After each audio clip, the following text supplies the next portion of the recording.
आप सभी को मेरा नमस्कार है मेरे भाई। देखो, सबसे पहली बात है ना सर कि आज की क्लास ना तो मेरे नाम ना तो आपके नाम, ये क्लास आपके एग्जाम के नाम। ये बात मैं इसलिए बोल रहा हूँ ना मेरे भाई, क्योंकि आज की क्लास में जो सवाल है ना वो एकदम लल्लन लल्लन टॉप सवाल है। यानी कहने का सेंस है कि ये जो मैथ का ये पहला मॉक टेस्ट है, ठीक है। तो इस मॉक टेस्ट में आपको अपने पास एक कॉपी और एक कलम लेकर के रखना होगा सर, क्योंकि जैसे जैसे नंबर ऑफ सवाल हम आपको बढ़ाएंगे वैसे वैसे आपको सोल्यूशन करना है और वैसे वैसे आपको कमेंट बॉक्स में कमेंट करना है सर। क्योंकि आज की क्लास में सिर्फ हम नहीं सोल्यूशन करेंगे, हमारे साथ साथ आपको भी सोल्यूशन करना होगा। तो आप हमारे साथ डेली जुड़िए सर। सुबह को 10 बजे हम आपके स्वागत करने के लिए सर हमेशा तैनात रहेंगे, ठीक है सर। चलो आते हैं सर, आज की क्लास को कर देता हूं आगाज। बहुत दिनों के बाद क्लास हमने शुरू किया सर, क्योंकि लगातार 10 दिनों से मेरा क्लास बंद था सर। इसके पीछे बहुत सारी चीज़ों का रीजन था जो हर चीज़ बताना नहीं चाहता हूं सर, ठीक है। चलिए आइएगा सर, आज की क्लास का पहला सवाल। ये सवाल ना तो मेरे नाम ना तो तेरे नाम, ये सवाल आपके एग्जाम के नाम, ठीक है सर। चलो अपने पास एक कॉपी लेकर के सर इस क्वेश्चन को एक बार जरा पढ़िएगा। हम पढ़ते हैं, आप जरा सॉल्यूशन कीजिएगा और सॉल्यूशन करके इस कमेंट बॉक्स में कमेंट कीजिएगा, ताकि आप इस वीडियो को कभी भी क्यों नहीं देख रहे हो सर, लेकिन आप कमेंट जरूर कीजिएगा सर, ताकि मुझे लगे नहीं सच में बच्चे ने मतलब अपनी पूरे एफर्ट लगा करके सिलेक्शन पाना चाहता है। क्योंकि सर जब तक आपकी दिल और दिमाग में सिलेक्शन का नशा नहीं होगा सर, तब तक सिलेक्शन नहीं होगा मेरे भाई। क्योंकि आपको अंदर नशा लाना है सर, ठीक है। भूत जैसा आपको त्याग, मतलब भूत जैसा भौकाल जैसा आपको एकदम एक्टिव रहना होगा सर, ठीक है सर। आ जाना। क्या कहता है ना कि ये नहीं है सर, ये गलत है, ठीक है। आ जाना। कहता है एक, ये वाला नहीं है। कहता है एक त्रिभुज का शीर्ष 1,1 और इस शीर्ष से जाने वाली दो भुजाओं के मध्य बिंदु -1,2 और 3,2 है। तो कहता है इस त्रिभुज की केंद्रक क्या होगा। देखो सर, सवाल थोड़ा सा टेढ़ा मेढ़ा है, लेकिन सवाल बहुत आसान है, ठीक है। मैं आपको सवाल को बनाता हूं, ठीक है। देखो सबसे पहले इस प्रकार से एक हमारा त्रिभुज है मेरे पास, ठीक है। आ जाना। मेरे पास एक त्रिभुज है सर, ठीक है। आ जाना। जो कि हमारा ये ए है, ये वाला बी है, ये वाला हमारा सी है, ठीक है। आइएगा जरा, अब इधर आइएगा सर। ए जो दिया हुआ है त्रिभुज, एक त्रिभुज का शीर्ष, ये वाला शीर्ष दिया हुआ है। शीर्ष कितना है? 1,1 है। अब सोचना, हमें सिर्फ एक शीर्ष पता है, बाकी शीर्ष नहीं है, ठीक है। शीर्ष 1,1 है।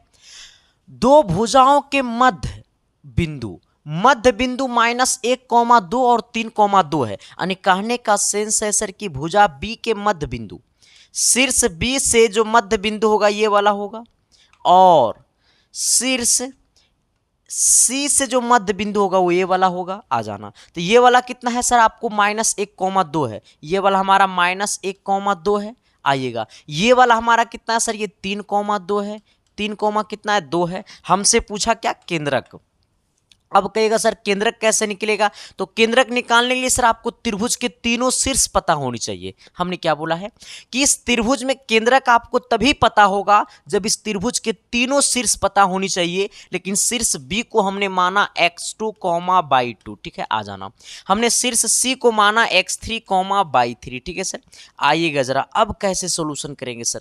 मैं आपको एक चीज बताना चाहता हूं सर, कि मान लो बिंदु ए है ये वाला, और ये वाला बिंदु बी है, ठीक है सर। आ जाना। बिंदु ए और बिंदु बी के मध्य बिंदु ये वाला सी है, ठीक है। अब जरा देखिएगा सर, बिंदु ए जो है वो x1, है, ठीक है सर। बिंदु बी जो है सर वो हमारा x2, है, ठीक है। हमसे पूछा बिंदु सी क्या होगा, जिसको हमने x, y माना है। हमने क्या बोला है कि ये ए बी रेखाखंड का ये मध्य बिंदु सी है। जैसे सवाल में मध्य बिंदु की चर्चा हो जाए, हमने क्या बोला है, जैसे ही सवाल में मध्य बिंदु की चर्चा हो जाए तो वैसे केस में जब हम ये वाला x निकालेंगे तो ये वाला x1 और x2 को जोड़ेंगे, यानी x1 + x2 करेंगे और बट्टा में 2 करेंगे, ठीक है। अगर ये वाला y निकालेंगे सर तो ये y बराबर हो जाएगा y1 + y2। हमने क्या बोला रे मोहतरमा? y1 + y2 बट्टा में 2। हम बोलत हैं तो समझ में आवत है कि ना आवत है जी। तो इसी पे हम वो क्वेश्चन को बनाएंगे जी, जरा गौर कीजिएगा जी। अब थोड़ा मेरे पास आइएगा, ठीक है। चलिए, हम तो हमेशा से कहते हैं सर कि सवाल का सॉल्यूशन कर देंगे वैसा कि तुम 7 जन्म तक भूल नहीं पाओगे सर, ठीक है। चलिए, कुछ करना नहीं है सर।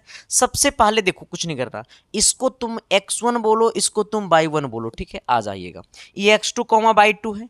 ये वाला देखो, ये रेखाखंड AB का, रेखाखंड AB का ये मध्य बिंदु है सर।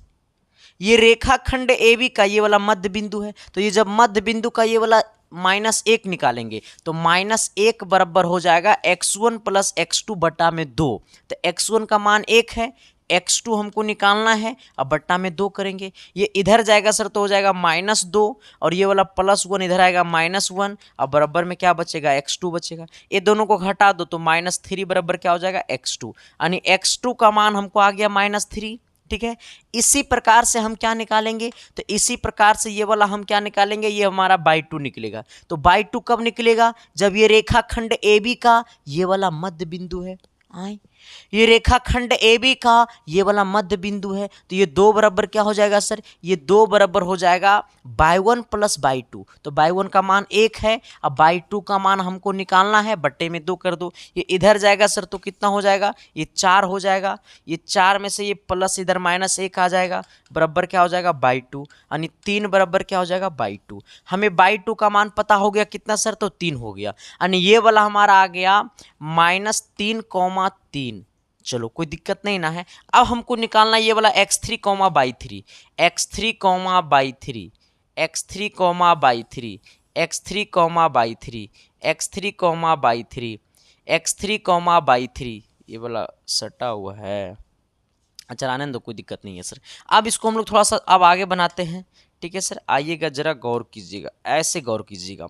अब सोचो, ये वाला AC का ये मध्य बिंदु है, ये दोनों, ठीक है। तो जब ये 3 निकालेंगे सर तो ये 3 बराबर क्या हो जाएगा, तो ये 3 बराबर हो जाएगा x1 plus x3, x1 plus x3 बट्टा में 3, ठीक है सर। आ जाइएगा तनी, अब ये हो जाएगा 1, अब प्लस में कितना, x3, यानी 1 प्लस x3, अब बट्टे में कितना, 2। आइएगा, ये 2 इधर जाएगा, 3, ये 3 दूनी 6 हो जाएगा, 6, ये +1 इधर -1 हो जाएगा, तो 6 में से 1 जाएगा, कितना हो जाएगा, 5। यानी 5 बराबर कितना हो जाएगा, x3। यानी x3 का मान कितना हो गया, 5। इसी प्रकार से सर अब ये 2 बराबर क्या हो जाएगा, तो ये 2 बराबर हो जाएगा y1 प्लस y3। यानी y1 का मान 1 है, y3 का मान कितना है, y3, तो y3 निकालना है सर। अब बट्टा में 2 कर देंगे, 2 दूनी 4 हो जाएगा, ये +1 इधर आएगा, -1 बराबर कितना, y3। यानी ये हो जाएगा कितना, 3, 3 बराबर कितना हो गया, y3। अब सोचना सर, ये वाला हमारा आया है कितना, 5, कितना, 3। ये वाला हमारा 5, 3 आया है। हमसे पूछा केंद्रक। अब सोचना सर कि केंद्रक तो हमारा ये वाला होगा। ये केंद्रक को हम मान लेते हैं x, y। हमें केंद्रक तो ये वाला होगा। केंद्रक को हमने क्या माना सर, केंद्रक को हमने माना x, y। हमें निकालना है केंद्रक रे बबुआ। केंद्रक कैसे निकली, तनी गौर करना सर। जब केंद्रक निकालना होगा ना सर तो थोड़ा सा आप इधर आइएगा, 1 सेकेंड सर, आप जरा इधर आइएगा। नारे बबुआ ना, नारे बबुआ ना, आइएगा तनी सर। जब हमको क्या निकालना है, केंद्रक, तो केंद्रक में जब x निकालेंगे ना सर, ये केंद्रक में जब ये केंद्रक में x निकालेंगे ना, देखो, जब ये वाला केंद्रक, जब ये वाला केंद्रक का जब ये वाला x निकालेंगे ना, जब ये वाला x निकालेंगे तो ये x1 और x2 और x3 को जोड़ेंगे। जब केंद्रक का ये वाला x निकालेंगे तो ये x1 और x2 और x3 को जोड़ेंगे, बट्टा में 3 करेंगे। क्या क्या करेंगे सर, जरा बताइएगा, क्या क्या करेंगे हम लोग। तो हम लोग करेंगे x1 प्लस x2 अब प्लस x3, अब बट्टे में क्या करेंगे, 3 करेंगे। यानी x बराबर x1, x2, x3 का मान क्या है, x1 का मान 1 है, x2 का मान -2 है, इस -3 है, x3 का मान 5 है। यानी कहने का 1 -3 और 5, 1 -3 और 5, 1 प्लस में -3 अब प्लस में 5, अब बट्टे में क्या करेंगे, 3। यानी x बराबर क्या हो जाएगा, माइनस गुने प्लस हो जाएगा माइनस, ये हो जाएगा -3 और +1 तो -2 और प्लस में 5 और बट्टे में कितना, 3। यानी x बराबर कितना हो जाएगा सर, तो ये 3 और बट्टे में 3, 3 से 3 कटेगा कितना आ जाएगा 1, यानी x का मान आ गया 1, यानी केंद्रक का पहला वैल्यू कितना आ गया 1। इसी प्रकार से केंद्रक में हम लोग y निकालेंगे, y बराबर हो जाएगा y1 और प्लस में y2 और प्लस में y3 और बट्टा में कितना 3 हो जाएगा।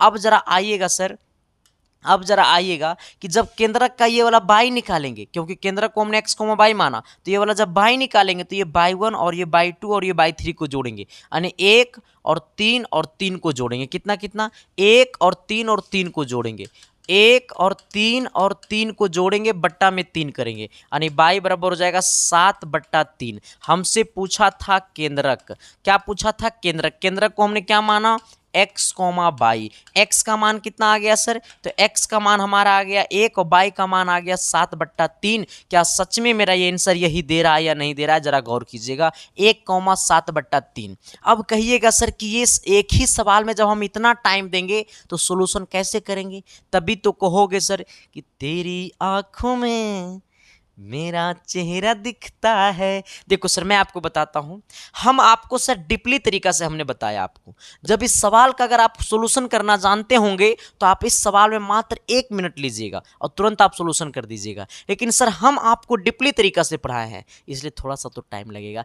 आप जरा सच में इस बात को कॉमेंट करके बताना कि जब इस टाइप का सवाल आपके पास आएगा तो क्या आपसे छूटेगा, पहले आप ये कॉमेंट करके बताना मेरे भाई। कहता है ना सर कि जिंदगी जीना आसान नहीं होता, बिना संघर्ष का कोई महान नहीं होता, जब तक ना पड़े हथौड़े का चोट, जब तक ना पड़े पत्थर पे हथौड़े का चोट, तब तक पत्थर भी भगवान नहीं होता। सर जिंदगी है जनाब, संघर्ष तो करना पड़ेगा ना। सोचो सर एक लड़की को अपने तरफ इम्प्रेस करने के लिए तुम लोग कितना चक्कर लगाते हो, और ये क्वेश्चन है रे बाबा, तो इसमें तो और चक्कर लगाना पड़ेगा ना। चलो सर आ जाइएगा तनी अगले सवाल की तरफ आइएगा, सवाल नंबर कितना 2। ये 2 नंबर क्वेश्चन ना तो मेरे नाम ना तो तेरे नाम, ये सवाल आपकी उनके नाम। चलो ये सवाल उनके पास भेज देना जिनके पास वो हैं। कहता है एक रेलगाड़ी 40 किलोमीटर प्रति घंटा की चाल से चलकर उसी दिशा में 25 किलोमीटर प्रति घंटा की चाल से चलती हुई व्यक्ति को 48 सेकेंड में पार करती है, तो रेलगाड़ी की लंबाई क्या होगी। ना देखत है ना सुनत है, हम तो काहत है रे बबुआ। देखो सर सवाल क्या बोला है कि एक रेलगाड़ी है सर, ठीक है, आ जाना मेरे पास, थोड़ा सा आना, दिल से आना सर, सवाल को मैं बड़ा अच्छे तरीके से समझाऊंगा, ठीक है आओ। देखो सर ये समझना, ऐसे समझना, ये दिशा में एक रेलगाड़ी जा रही है और उसी दिशा में एक व्यक्ति जा रहा है, ठीक है, मैंने क्या बोला, उसी दिशा में एक रेलगाड़ी जा रही है और उसी दिशा में एक व्यक्ति जा रहा है, ठीक है। अब सोचना सर कि एक रेलगाड़ी जा रही है, आ जाना, ये रेलगाड़ी जा रही है सर उसी दिशा में। अब सोचना सर इसी दिशा में एक व्यक्ति जा रहा है सर, ठीक है, अब सोचना इसी दिशा में एक व्यक्ति जा रहा है, इस व्यक्ति का नाम है संदीप कुमार, इसका चाल कितना है सर 40 किलोमीटर प्रति घंटा की चाल से जाती है, ये आपको है 25 किलोमीटर प्रति घंटा की चाल से। अब सोचना सर तो हमें बोलता है क्या, हाँ देखो जब ये रेलगाड़ी की चाल ज़्यादा है, ये रेलगाड़ी की चाल ज़्यादा है, व्यक्ति की चाल कम है, लेकिन सर वो रेलगाड़ी क्या करता है, इस व्यक्ति को 48 सेकेंड में पार कर जाता है, क्योंकि इसका चाल ज़्यादा है तो पार करेगा ही। अब सोचना सर तो वो जो रेलगाड़ी की जो चाल है वो व्यक्ति की चाल से कितना ज़्यादा है, हमको यही बता देना है सर। आ जाना तो ओरिजिनल चाल, ठीक है, सापेक्ष चाल हम निकाल देते हैं, ठीक है, सापेक्ष चाल बराबर क्या हो जाएगा, ये है 40 और ये है 25, यानी कहने का सेंस है ये 15 किलोमीटर प्रति घंटा हो जाएगा। यानी सापेक्ष चाल, जो रेलगाड़ी की चाल 40 किलोमीटर है और व्यक्ति की चाल 25 किलोमीटर है, तो दोनों में अंतर कितना है, रेलगाड़ी व्यक्ति से कितना ज़्यादा चल रहा है, तो 15 किलोमीटर प्रति घंटा की चाल से ज़्यादा चल रहा है। हमें कहता है कितना सेकेंड लगता है, टाइम हमको लगता है सर ये 48 सेकेंड। अब सोचना सर कि जो टाइम दिया हुआ है वो हमारा सेकेंड में दिया हुआ है और चाल जो दिया हुआ है वो किलोमीटर प्रति घंटा में दिया हुआ है, इसको बदल देना मीटर प्रति सेकेंड में, जब किलोमीटर प्रति घंटा में तो बदलेंगे मीटर प्रति सेकेंड में, तो किलोमीटर से जाएंगे मीटर प्रति सेकेंड में, तो 5/18 से या 18/5 से, जब किलोमीटर से जाएंगे मीटर प्रति सेकेंड में, मतलब बड़ा यूनिट से जाएंगे छोटा यूनिट में, मतलब बड़ा यूनिट से जाएंगे छोटा यूनिट में। तो ये 15 है, तो 15 से किलोमीटर प्रति घंटा से जाना है मीटर प्रति सेकंड में, तो बड़ा से जाना है छोटा में, तो छोटके से गुना करेंगे, यानी 5/18 से गुना करेंगे, यानी ये 15 में 5/18 से गुना कर देंगे तो ये बदल जाएगा मीटर प्रति सेकेंड में। ठीक है सर, किसमें बदल जाएगा? मीटर प्रति सेकेंड में। इसको काटो, कटेगा, देखो 5 बार में 15, ये 18, 5×5 = 25, यानी ये 25 बट्टा कितना 6 मीटर प्रति सेकेंड हो जाएगा। आ जाइएगा, हमसे क्या पूछा है सर? रेलगाड़ी की लंबाई पूछा है। क्या पूछा है? लंबाई। लंबाई बोले तो दूरी। अब सोचना मेरे भाई कि चाल बराबर क्या होता है? चाल बराबर होता है सर दूरी बट्टा समय। चाल बराबर क्या होता है? दूरी बट्टा समय। आप जरा ऐसे आइएगा, चाल बराबर दूरी बट्टा समय। चाल कितना हमें निकालना है? ये समय देखो यहाँ पे सर क्या चाहिए? बट्टा में है, इधर जाएगा गुना में, यानी हो जाएगा चाल गुने समय। तो चाल गुने समय बराबर क्या हो जाएगा? दूरी। और यही दूरी को सर, यही दूरी को हम लोग क्या कहेंगे सर? यही दूरी को हम लोग क्या कहेंगे सर? लंबाई कहेंगे। ठीक है, यही दूरी को हम लोग क्या कहेंगे? लंबाई कहेंगे। आ जाना, चाल कितना है सर? 26, 25/6 है, गुने समय कितना है सर? ये 48 है, बराबर कितना हो जाएगा? L। 8 छक 48, 8 बार में 25 8 200, यानी कहने का सेंस क्या है? 200 मीटर आ गया लंबाई। नहीं समझा? ऐसे सोचो, इसको 6 से काटेंगे 48 को, तो 8 बार में कटेगा, 8 छक 48, 8 गुने 25 हो जाएगा 200 मीटर, यानी कहने का सेंस है कि जो लंबाई होगा वो कितना आएगा? 200 मीटर। कितने लोगों को ये क्वेश्चन सही था? प्लीज मेरे भाई जरा कमेंट करके बता देना। ठीक है सर, चलते हैं सवाल नंबर अगला की तरफ। अगला सवाल का कहत है रे पगला, तनी गौर करत है यहाँ सवाल को। आ जाना, देखो सर ये सवाल ना तो मेरे नाम, ना तो सवाल ये ना ये सवाल मेरे नाम नहीं, ये सवाल तेरे नाम। और जब ये सवाल तेरे नाम तो ये सवाल आपके एग्जाम के नाम। ठीक है सर, आ जाना, देखो सर क्वेश्चन को कैसे बनाना है। हमें बोला सर कि √3 sin x plus cos x, इस x का वैल्यू, ये x का वैल्यू, ये वाला x का वैल्यू क्या रख दे? 30 डिग्री रखे या 90 डिग्री रखे या 60 डिग्री रखे या 45 डिग्री रखे, क्या रखे कि इसका मान अधिकतम हो जाए। तो एक बार इसको भी रख के ट्राई कर लेना, एक बार इसको भी रख के ट्राई कर लेना, एक बार इसको भी रख के ट्राई कर लेना, एक बार इसको भी रख के ट्राई कर लेना।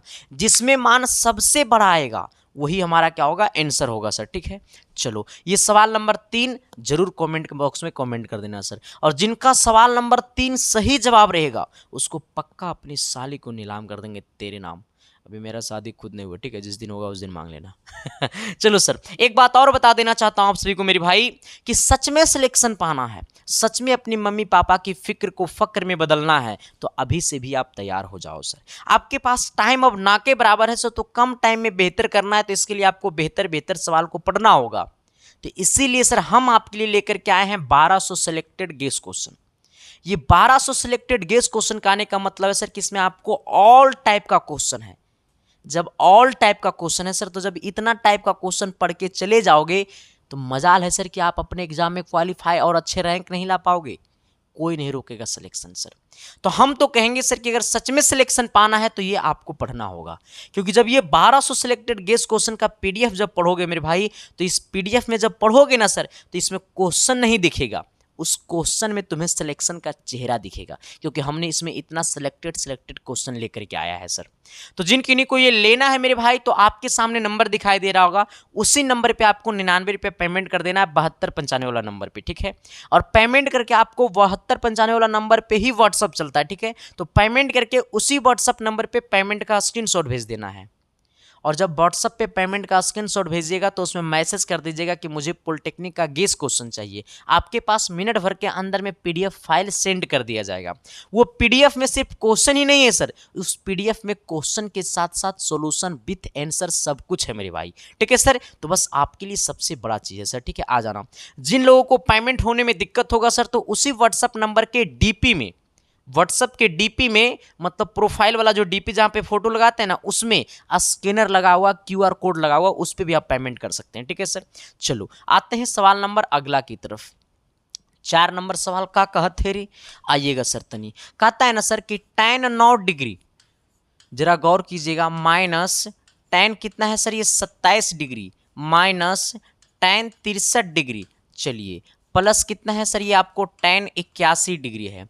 अब देखो कुछ नहीं करना है सर, हम जैसे जैसे कहत हैं वैसे वैसे करत हैं यहाँ। अब सर कुछ न करे के बाद देखो सर क्या करना है मैं आपको बताता हूँ।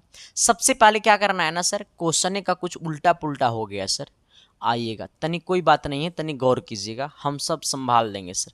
ये पहले सर पहली बात क्या कि सब में गुना का सिंबल डालिए, सब में गुना का सिंबल डालिए सर। अब आना देखो सर, यहां सोचना ये tan किस में बदलेगा, तो tan बदलेगा कॉट में। अच्छा इसको रहने दो, tan 9 डिग्री गुने, ये देखो ये tan किस में बदलेगा सर, अच्छा इसको भी रहने दो, tan 27 डिग्री है, ठीक है, आ जाना गुने। ये tan किस में बदलेगा सर, तो ये कॉट में बदलेगा। ये 63 किस में बदलेगा, तो ये 90 माइनस 63 में बदलेगा। ये tan बदलेगा कॉट में, तो ये 63 किस में बदलेगा, तो 90 माइनस 63 बदलेगा। तो 90 में से 63 को घटाएंगे सर तो कितना बचेगा, 27 डिग्री बचेगा गुने। ये tan किस में बदलेगा, तो ये कॉट में बदलेगा। ये 81 किस में बदलेगा सर, तो 90 माइनस 81, तो 90 में से 81 जाएगा तो 9 बचेगा। अब देखना सर, ये 9 को 9 वाले के पास रखना, तो ये हो जाएगा tan 9 डिग्री गुने, ये हो जाएगा कॉट 9 डिग्री, आ जाना चलो गुने, ये हो जाएगा tan कितना है सर, ये 27 डिग्री है गुने, ये कितना है कॉट आपको 27 डिग्री है। अब सोचना सर, आप एक चीज जरा बताना कि आपने पढ़ा होगा tan थीटा गुने कॉट थीटा बराबर 1, tan थीटा गुने कॉट थीटा बराबर 1, थीटा के जगह 9 और 9 है तो tan थीटा गुने कॉट थीटा बराबर 1 गुने tan थीटा गुने कॉट थीटा बराबर 1, क्योंकि दोनों में 27 27 है तो सेम वैल्यू है, और 1 गुने 1 बराबर कितना 1, और 1 गुने 1 बराबर 1 बोले तो ऑप्शन नंबर ए। चलो सर आते हैं सवाल नंबर कितना 5 की तरफ। चलो 5 नंबर जल्दी से जल्दी कमेंट बॉक्स में कमेंट करके बताइएगा सर, ये 5 नंबर सवाल प्लीज मेरे भाई कमेंट करके बता देना सर, क्योंकि देखो जब आप कमेंट करते हो ना सर तो मुझे बहुत मजा आता है सर। और सच में पहले ये बताना सर कि ये क्लास तुम्हें कैसा लग रहा है, अगर सच में ये क्लास आपको अच्छा लग रहा है ना सर तो कमेंट बॉक्स में कमेंट करके बता देना सर, क्योंकि आप सबका जो टैग लाइन है मेरे भाई, रिजल्ट का मतलब SK साइंस क्लासेस, ये सर जब तक हम बचेंगे ना सर, जब तक मेरा साथ चलेगा ना सर, तो अपनी पूरी खून की कतरा बेच दूंगा सर SK रिजल्ट का मतलब SK साइंस क्लासेस को बरकरार रखने के लिए। और मैं बता देना चाहता हूं मेरे भाई, जितना मैं रिजल्ट पे चर्चा करता हूं शायद कोई यूट्यूब चैनल वाले उतना रिजल्ट पे चर्चा करते होंगे, क्योंकि लोग सिर्फ यूट्यूब को यूट्यूबर समझ करके पढ़ाते हैं। और मेरे भाई मैं आपको बताता हूँ ना सर, एजुकेशन को इमोशन समझ के समझना चाहिए, क्योंकि बच्चे का एक बड़ा उम्मीद होता है टीचर के साथ, उसे टूटने नहीं दूंगा सर। कहता है ना सर कि मिल जाऊंगा मिट्टी में मगर कचड़े में नहीं जाऊंगा, क्योंकि सर मेरा सपना है ना सर कि हर कॉलेज में, बिहार यूपी झारखंड के हर कॉलेज में मेरा एक स्टूडेंट होना चाहिए सर, और वो हम करके रहेंगे। ठीक है सर, आ जाना सर, आवे सर तनियावत है। हाँ कर, हाँ का कहत है सर कि सोहन ने एक रेडियो बिक्री कर सहित 660 रुपया में खरीदा है। यदि बिक्री कर दिया जाए, यदि बिक्री की दर 10% हो तो रेडियो की वास्तविक मूल्य क्या होगा। हमसे पूछा रेडियो का वास्तविक मूल्य, तो सबसे पहले यहाँ सोचो, वास्तविक का मतलब ओरिजिनल मूल्य, तो रेडियो का माना कि वास्तविक मूल्य x रुपया है। ठीक है सर, आ जाना, मैंने माना कि वास्तविक मूल्य क्या है x रुपया। अब सोचना, सबसे पहले ये सोचना 660 पे 10% की दर से, हमने क्या बोला 660 पे 10% की दर से, कितना प्रतिशत की दर से 10% की दर से, जब 660 पे 10% की दर पे, तो यहां पे ये सोचना सर बिक्री की दर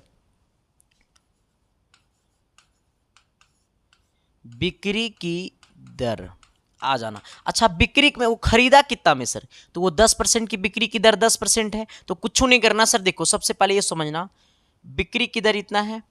अब सोचना सर कि 660 पे ही 10% की दर उसका लगा, इसका मतलब ये 660 पे जब 10% की दर लगा तो वास्तविक मूल्य कितना है सर, ये x है, और वास्तविक मूल्य का 10% जोड़ दो, तो वास्तविक मूल्य x है तो x का 10% करके जोड़ दो। हमने क्या बोला, ये हमारा 660 है जो कि सर उसका पूरा प्राइस है, लेकिन इस पे 10% की दर लगा हुआ है इस मूल्य पे।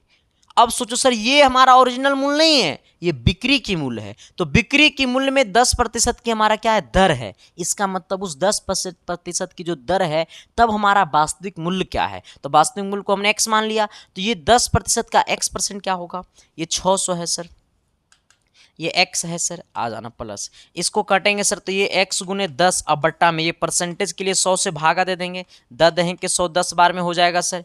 ये हमारा कितना हो जाएगा, 660 बराबर कितना हो जाएगा, 10 यहाँ पे एलसीएम कर लो तो 10 से कम 10 है कितना, 11, यानी 11x बट्टा कितना 10 हो जाएगा सर। इसको उधर भेज दो तो ये 660 गुने 10 अब बट्टा में कितना, 11 बराबर में कितना x, क्योंकि ये गुना में है तो इधर आ जाएगा बट्टा में। इसको काटेंगे सर, कितना बार में कटेगा, 6 यानी कितना 66 बार में कट जाएगा सर, कि नहीं कटेगा, नहीं नहीं सर,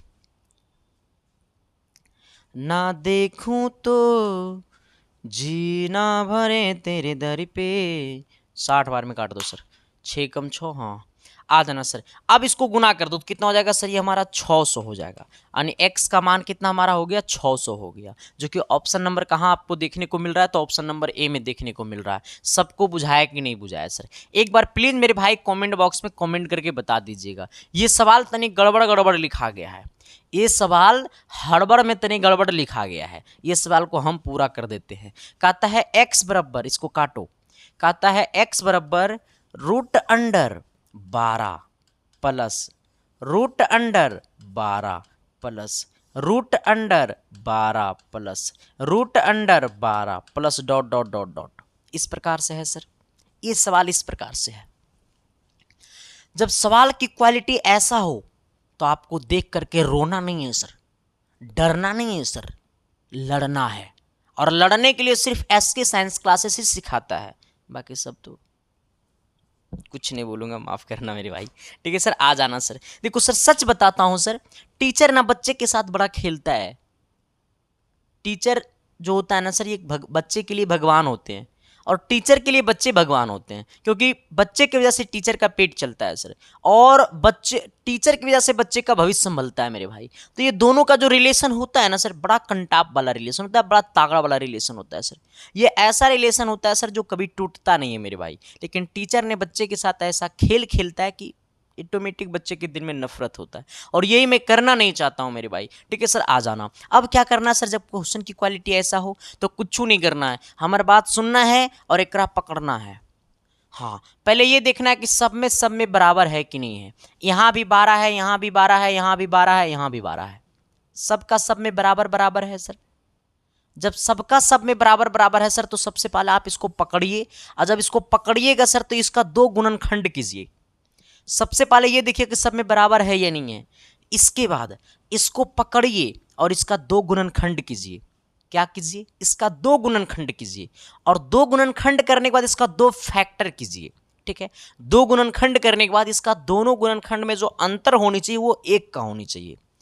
इसका 2 गुणनखंड कीजिए, और 2 गुणनखंड करने के बाद इसका जो अंतर होनी चाहिए वो 1 का अंतर होनी चाहिए सर। क्या इसको लिख सकते हैं 4 गुने 3, और 4 में से 3 को घटाएंगे तो 1 का अंतर आएगा सर। अब सोचना, इसको हमने गुना किया तो 4 गुने कितना आया, 3 आया। अब सोचना सर, सभी जगह है प्लस प्लस, क्या क्या है, प्लस प्लस। जब सब जगह है प्लस प्लस तो बढ़ का आंसर कर देना, यानी इसका आंसर कितना हो जाएगा, 4 हो जाएगा। 4 कहाँ है सर, हट, ये -4 नहीं +4 हो जाएगा, ठीक है।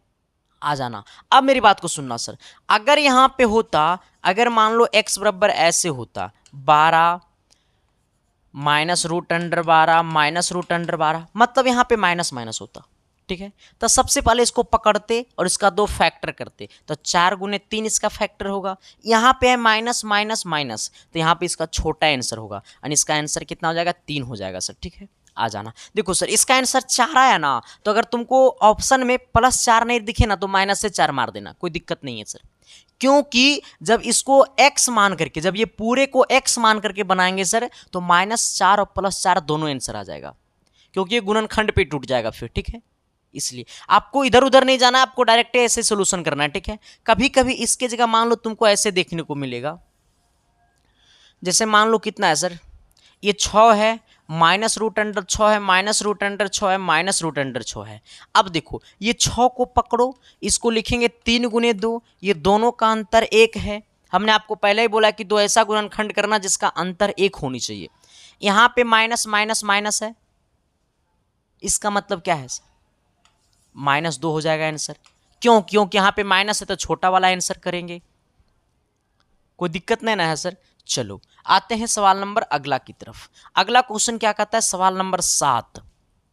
7 नंबर का कहत है जी, तनी गौर कीजिएगा, क्योंकि देखो 7 नंबर जो सवाल है ना सर, ये सवाल बड़ा कंटाफ है, बड़ा हैवी है, बड़ा मस्त है, बड़ा जबरदस्त है। हाँ आना कहता है 13 भुजाओं वाले बहुभुज के अंताकोण का मान, अंताकोण का योग। सबसे पहले आप ये समझिएगा कि अंताकोण का योग क्या होता है, अंताकोण का योग क्या होता है, अंताकोण का योग क्या होता है। सबसे पहले आप ये समझिएगा, अंताकोण का योग बराबर होता है मेरे भाई n-2 गुने पाई। नरे भवना समझ में आवत है कि ना आवत है? तो आप तो कमेंट करके बता दो ना सर, अब तो बता दो ना मेरे भाई, क्योंकि नहीं बताओगे सर तो दिल मेरा टूट जाएगा चलो सर, अरे गलत है कमेंट करो लेकिन जरूर करो सर। अब देखो सर n का मान कितना है सर, कितना भुजा है, 13 भुजा है, तो n बराबर कितना हो गया 13, कभी नहीं होगा फेरा। अब आना सर n की जगह रखो 13, 13 माइनस 2 कर दो और गुने में कितना कर दो, पाई कर दो। ये 13 में से 2 जाएगा सर तो 11 बचेगा, 11 गुने पाई। लेकिन सर कहीं भी आंसर ना मिल रहा है रे बाबा, आ जाना रे बाबा। देखो सर ये 11 पाई, ये पाई का मान होता है सर पता है कितना, 180 डिग्री। 11 गुने पाई और ये पाई का मान होता है 180 डिग्री। तो क्या ये 180 को लिख सकते हैं 2 गुने 90 डिग्री? ये पाई है सर, तो ये पाई का जो मान होता है वो 180 डिग्री होता है। तो क्या ये 180 को लिख सकते हैं 2 गुने 90 डिग्री? अब ये 11 दूनी कितना हो जाएगा 22 गुने, ये 90 का मतलब क्या होता है समकोण। एक समकोण बराबर 90 डिग्री, हमने क्या बोला, एक समकोण बराबर 90 डिग्री। तो क्या ये 90 को हटा करके यहाँ पे समकोण लिख सकते हैं कि नहीं लिख सकते हैं? लिख सकते हैं ना सर, यानी 22 गुने समकोण कितना हो जाएगा सर, 22 समकोण हो जाएगा। सवाल समझ में आवत है कि ना आवत है? सवाल बुझात है कि ना बुझात है? तो क्या मैंने जो बोला वो चमका न जी, अरे एस या नो तो बोलो न जी। तो सवाल नंबर 8 की तरफ तो जरा गौर करो न सर। ये सवाल नंबर 8 जो है ना बड़ा बेजोड़ सवाल है सर, और सवाल आपको शायद ये सवाल आपको चकमा दे दे और बहुत सारे बच्चे को ये सवाल समझ में नहीं आया होगा। लेकिन हम तो कहेंगे सर कि जहाँ संदीप कुमार खड़ा रहेगा वहाँ सवाल समझ में ना आवे, ऐसा हो नहीं सकता, ऐसा होने नहीं देगा ये। आ जाना सर, क्या कहता है जरा गौर कीजिएगा। कहता है ना सर कि एक प्रिज्म का आयतन 1920 घन सेंटीमीटर है, उसका आधार 16 सेंटीमीटर, भुजा का एक समबाहु त्रिभुज है, तो प्रिज्म की ऊंचाई क्या होगा? देखो सर हमें समझना कि प्रिज्म का आयतन दिया हुआ, ऐसे समझना, प्रिज्म का आयतन, प्रिज्म का आयतन कितना है सर, तो 19/20√3 है, ये प्रिज्म का आयतन है। हमें कहता है सर कि प्रिज्म का जो आधार है ना एक समबाहु त्रिभुज है। हमें क्या बोला है कि प्रिज्म का आयतन इतना है, उसका आधार 16 सेंटीमीटर, भुजा का एक समबाहु त्रिभुज है। मतलब प्रिज्म का जो आधार है ना सर, प्रिज्म जिस पे खड़ा है ना सर, उसका जो आधार है वो समबाहु त्रिभुज है। हमने क्या बोला कि प्रिज्म जो का जो आधार है ना सर, जो प्रिज्म का जो बेस है ना वो समबाहु त्रिभुज है। इसका मतलब आधार जो है, आधार हमारा है समबाहु त्रिभुज, तो आधार का क्षेत्रफल, हमारा आधार जो है सर वो समबाहु त्रिभुज है, इसका मतलब आधार का क्षेत्रफल। तो समबाहु त्रिभुज का क्षेत्रफल होता है √3/4 गुने भुजा स्क्वायर। भुजा कितना है सर, तो 16 है, तो √3 अब बट्टे में 4 और गुने भुजा कितना है 16, 16 का स्क्वायर कर देना सर। जरा आप ऐसे आइएगा तो और इसको आगे लेकर के जाएंगे हम। ये √3/4 गुने ये 16 को लिखेंगे 16 गुने 16, ये 4 से काटेंगे 16 को, 4 बार में खोपचे में जाएगा सर, 16 चक्का 64, ये हो जाएगा 64√3। यानी कहने का सेंस है कि आधार का जो क्षेत्रफल आया है सर वो कितना आया है 64√3 आया है। हमसे क्या पूछा, प्रिज्म की ऊंचाई, क्या पूछा, ऊंचाई। कुछ नहीं करना है सर, जैसे आपसे पूछा ऊंचाई, क्या पूछा है ऊंचाई, आपसे पूछा है जैसी ऊंचाई, तो ऊंचाई बराबर कुछ नहीं करना है प्रिज्म का आयतन बट्टा आधार का क्षेत्रफल। जैसे आपसे पूछे प्रिज्म की ऊंचाई, तो ऊंचाई बराबर हो जाएगा सर आयतन बट्टा क्षेत्रफल। आयतन कितना है सर 1920√3 बट्टे में क्षेत्रफल कितना है सर 64√3। अब देखो ये √3 से √3 कटेगा मेरे भाई, बिल्कुल कटेगा, उसमें तो कोई बोलने वाली बातें नहीं ना है सर। अब ये 64 से ये पूरा कटेगा 30 बार में, यानी कहने का सेंस है h बराबर कितना हो गया 30 हो गया है, बिल्कुल 30 हो गया सर, बिल्कुल नहीं लगेगा फीस। ठीक है सर। हाँ, अब आना सर सवाल कितने लोगों को समझ में आया, कितने लोगों को बुझाया, कितने लोगों के दिल तक सवाल गया। अगर गया है सर तो एक बार कमेंट बॉक्स में कमेंट कर देना। ठीक है सर। चलिए आते हैं सवाल नंबर 9 की तरफ। ये 9 नंबर सवाल देखने में हार्ड लग रहा होगा, कितना लोग तो देख करके ऑल बॉल फुटबॉल हो गया होगा, लेकिन सवाल सबसे आसान है। हाँ, लड़की लोग कह रही मास्टर सवाल हार्ड हार्ड लाता है सर अब ये पॉलिटेक्निक 2017 से पहले वाला पॉलिटेक्निक नहीं रहा, 2017 के बाद वाला पॉलिटेक्निक है। ठीक है। हाँ, और बहुत सारा सर यूपी पॉलिटेक्निक में बहुत सारा चीज़ों का चेंज हुआ है, तो इसके ऊपर हम एक स्पेशल वाला वीडियो बना देंगे। ठीक है सर। चलो आते हैं तनि सवाल नंबर 9 की तरफ। कहता है चित्र में अधिक कोण BDC बराबर कितना है 74 है। ऐसे सोचना, ये कितना है सर ये 74 है। अब यह सोचो, यही पॉइंटवा से ये वाला कोण बनाया, फिर यही वाला पॉइंटवा से ये वाला कोण बनाया, फिर यही वाला पॉइंटवा से मान लो एक कोण और बनाया, फिर यही वाला पॉइंट से मान लो एक कोण और बनाया। अब सोचो सर, जब एक ही पॉइंट से चलना शुरू किया और एक ही पॉइंट पे दोनों खत्म हो गया है, तो इसका जो कोण होगा वो सबका सब क्या होगा बराबर होगा। हमने क्या बोला है, हमने बोला है सर कि जब एक ही पॉइंट, देखो ये 74 डिग्री जो बनाया है वो यहां से चलना प्रारंभ किया, फिर यहीं पे स्टॉप कर गया ये वाला, फिर ये वाला भी यहीं से चलना प्रारंभ किया, यहीं पे स्टॉप कर गया है सर। तो देखो दोनों एक ही पॉइंट से निकला, एक ही पॉइंट पे दोनों खत्म हो गया। तो जब ये वाला कोण 74, तो ये वाला भी कोण कितना हो जाएगा 74। सोचने वाला बातें नहीं है सर, हमसे पूछा था कोण कितना BAC, BAC मतलब ये वाला कोण, तो ये भी कोण 74। अगर एक आगो और ऐसे होता तो ये भी कोण 74, एक आगो और ऐसे होता तो ये भी कोण 74। हाँ, अगर एक ही बिंदु से शुरू होगा और एक ही बिंदु पे खत्म हो जाएगा तो सबका सब कोण क्या हो जाएगा बराबर हो जाएगा। ठीक है सर। इस बात को समझ में आया कि नहीं आया? जब ऐसा क्वेश्चन आपके सामने दिखे तो क्या इसे फोड़ना है या नहीं फोड़ना है? अगर कमेंट बॉक्स में कमेंट करके बता देना सर। आइएगा सवाल नंबर 10 की तरफ। इस सवाल नंबर 10 कहत है बस कर दो चलो कमेंट बॉक्स में कमेंट कर दो सर, ये सवाल नंबर 10 किसा कैसा है, कैसा है, कैसा है। ना देखूं तो जीना भरे तेरे दिल को मैं क्या गाता हूँ नहीं गाता हूँ मेरे को खुद पता नहीं चलता जरा। चलो सर आते हैं सवाल नंबर 10 की तरफ। कहता है ना क्या कि एक दोलन 30 डिग्री के कोण से दोलन करता है। एक डोलन, डोलन समझता है रे? नहीं समझता है। घड़ी कभी देखा है? नहीं देखा होगा तुम लोग, घर में घड़ी नहीं होगा सर। मैं बहुत सारे घड़ी आते हैं जिसमें नीचे में पेंडुलम लगा होता है। ठीक है, वो पेंडुलम ऐसे करता है, देखो पेंडुलम 1 सेकंड में इधर जाएगा, फिर 1 सेकंड में नीचे आएगा, फिर 1 सेकंड में इधर जाएगा, फिर 1 सेकंड में नीचे आएगा। तो इसको हम लोग कहते हैं सर डोलन। क्या कहते हैं? डोलन। निश्चित समय पे निश्चित दूरी तय करने वाला डोलन। ठीक है सर, आ जाना। अब जरा इस पे हम लोग गौर करते हैं। कहता है एक डोलन 30 डिग्री के कोण से डोलन करता है। एगो डोलन जो है वो 30 डिग्री के कोण पे मतलब डोलन करता है। लंबाई 8.8 सेंटीमीटर के चाप का वर्णन करता है, तो डोलन की लंबाई क्या होगा? हमसे पूछत है डोलन की लंबाई। डोलन की लंबाई बराबर हो जाएगा सर ये चाप बटा कोण। चाप बटा में क्या हो जाएगा सर ये कोण। डोलन की लंबाई बराबर हो जाएगा चाप बटा कोण। चाप कितना है सर? तो चाप की लंबाई 8.8 है बटे में सर। अब यहां सोचना सर कोण क्या है, तो कोण हमें 30 डिग्री है, लेकिन सर ये 30 डिग्री में है, इसको बदल दो रेडियन में। अब रेडियन में बदलने के लिए सर ये पाई बटा 180 से गुना करना पड़ेगा। ठीक है सर, आइएगा ये 8.8 हो जाएगा बटे में। अब ये 30 है गुने में ये। अब देखो सर, अब यहाँ क्या करना है, पहले इसको काटिए दो सर, रुक जाओ, इसको काट दो सर, इससे इसको काटो तो 6 बार में कट जाएगा। अब ये क्या हो जाएगा, अब ये हो जाएगा सर ये पाई बट्टा कितना 6, ये 6 ऊपर चला जाएगा तो 8.8 गुने 6 और बट्टे में पाई बचेगा। अब ये हो जाएगा सर 8.8 गुने में 6 और बट्टे में पाई, पाई का मान हो जाएगा 22/7। फिर ये 7 ऊपर चला जाएगा सर, तो हो जाएगा 8.8 गुने 6 और गुने में 7 और बटे में 22। ये पॉइंट हटा देंगे तो नीचे 10 से गुना हो जाएगा। ये पॉइंट देखो, ये वाला पॉइंट, तो पॉइंट हटाएंगे तो 10 से गुना हो जाएगा नीचे में। ठीक है सर, आ जाना, क्योंकि ये 8.8 पॉइंट के बाद एक अंक है तो एक जीरो हो जाएगा। इसको काटेंगे सर तो ये 4 बार में खोपचे में चला जाएगा सर।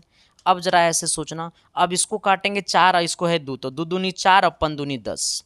ये हो जाएगा कितना, 6 दूनी 12, 12 सत्ते कितना, बरसत्ते 84, यही ना होगा रे, हाँ बरसत्ते 84, बरसत्ते 84 ना देखो तो, हाँ ठीक है सर। अब बटे में कितना हो जाएगा 5, 16 पचे 80 यानी 16.5 आ जाएगा। ठीक है सर, यानी 16.5 नहीं 8 हो जाएगा सर। ठीक है, यानी यही हो जाएगा 16.8। और ये 16.8 कहाँ है, तो ऑप्शन नंबर आपको डी में है। तो क्या मैंने जो बोला वो चमका न जी, अरे एस या नो तो बोलो न जी, क्या मैंने जो बोला वो झमका ना जी। सबको समझ में आया कि नहीं आया सर, एक बार प्लीज कमेंट बॉक्स में कमेंट कर देना सर। ठीक है, चलो आते हैं सवाल नंबर कितना, 11 की तरफ। सर ए सर कारी, सर ए सर। सवाल बुझाया कि नहीं बुझाया। सवाल नंबर 10 तक कितने लोगों को 10 में 10 सही हुआ, कमेंट बॉक्स में कमेंट कर देना सर। कितने लोगों को 10 में 8 सही हुआ, 9 सही हुआ, 7 सही हुआ, 5 सही हुआ, 6 सही हुआ, जरा कमेंट बॉक्स में कमेंट कर देना सर। ठीक है, लाइन कट गया, आओ कोई बात नहीं सर, पढ़ाएंगे, आओ जब तक चलेगा सिस्टम तब तक चलेगा। कहता है यदि x बराबर 3√8 है, ठीक है, x बराबर 3 + √8 है। अब कहता है सर कि हमको निकालना क्या है, तो हमको निकालना है x² + 1/x²। हम ये चीज़ पढ़ाए हैं, शायद आपको याद ना हो तो वो अलग की बातें हैं, लेकिन हमने ये चीज़ पढ़ाया है। ठीक है, आ जाओ देखो सर, सबसे पहले ये सोचना हमको निकालना है x², ये है x, तो इसको भी x² बना दो, दोनों तरफ स्क्वायर कर दो, तो 3 + √8 का ये होल स्क्वायर हो जाएगा। तो ये हो जाएगा x² बराबर 3 का स्क्वायर 9 और √8 का स्क्वायर 8। अब देखना सर, ये हो जाएगा 3 दूनी 6 यानी 6√8। अब इसको तोड़ेंगे सर तो ये कितना हो जाएगा, x² बराबर 9 8 कितना हो जाएगा, 8 दूनी 16 1 17, 17 प्लस कितना 6√8। आ जाना, अब हमें क्या निकालना है सर, अब हमें निकालना है 1/x। 1/x स्क्वायर है, लेकिन सबसे पहले 1/x निकालो। 1/x कैसे निकलेगा, तो 1/x, x का मान कितना है सर, तो 3 + √8 है। अब सबसे पहले इसको परिमेयकरण कर दो, तो हो जाएगा 3 - √8 और बट्टे में 3 - √8। अब इसको गुना कर दो सर जी, जैसे गुना करेंगे तो 1/x बराबर 3 - √8 अब बट्टे में 3 + √8 और 3 - √8 यानी a + b और a - b, तो हो जाएगा 3 का स्क्वायर माइनस में √8 का स्क्वायर। अब सोचना 1/x बराबर क्या हो जाएगा सर, ये 3 और माइनस में कितना √8। अब यहाँ पे 3 का स्क्वायर 9 और √8 का स्क्वायर, ये स्क्वायर से रूट कटेगा सर, तो 9 में से 8 घटेगा, तो 9 में से 8 घटेगा तो 1 बचेगा, यानी 1 नीचे लिखा नहीं जाता है, यानी 1/x का जो मान आया है वो 3√8 आया है। लेकिन हमसे पूछा 1/x² का मान, तो क्या करना है, इसको पूरा में स्क्वायर कर दो, इसको भी स्क्वायर कर दो, तो ये 1/x² हो जाएगा, क्योंकि 1 का स्क्वायर 1 क्या होगा, x² हो जाएगा। ये 3 का स्क्वायर 9 और √8 का स्क्वायर 8 हो जाएगा। अब माइनस में हो जाएगा 2ab यानी 2 और 3 दूनी 6 हो जाएगा, 3 दूनी 6 यानी 6 रूट कितना 8। इसको जरा करना सर तो हो जाएगा 17 और माइनस 6√8। हमसे क्या पूछा है, x² + 1/x²। x² का मान क्या है सर, तो 17 + 6√8, 17 + 6√8 माइनस x² सॉरी प्लस है ना, x² 1/x² का मान क्या है, 17 - √8, 17 माइनस 6√8। ठीक है, आ जाना, ये 6√8 माइनस में 6√8 प्लस में 17 और 17 कितना हो गया 34, बिल्कुल होगा 34 ऑप्शन नंबर डी में। ना देखूं तो जीना भरे तेरे दिल को। आओ सर, जरा सवाल नंबर आना कितना 12 की तरफ। ये 12 नंबर सवाल का कहत है जी, तनी गौर करत है यहाँ।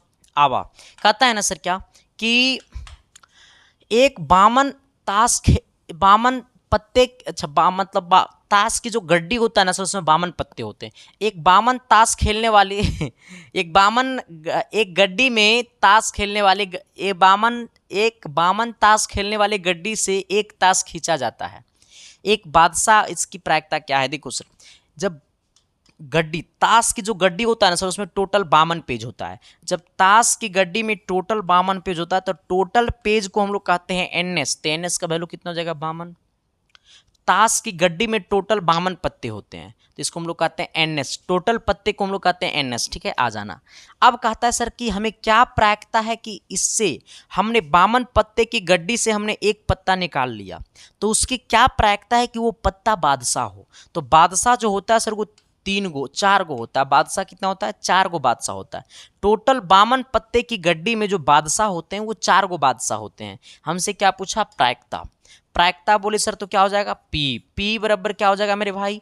एनई बट्टा एनएस।